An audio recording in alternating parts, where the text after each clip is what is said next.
Good morning, good afternoon, or good evening. It's Curtis Hyde with Colorado Computer Support, and thanks for hanging out with me for this week's Tuesday Tech Tip.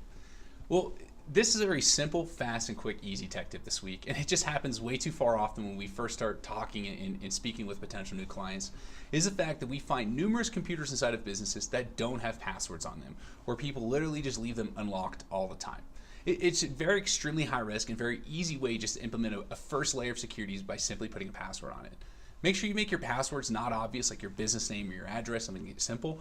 Make sure you put some thought into it, make it challenging, but just put a password on that device. It just puts one layer of security that's in front of it that at least can keep potential threats out of it, especially if you travel or go somewhere with a laptop or a tablet and you lose that device. What type of potential information do you leave out there for someone to do something harmful to your business network?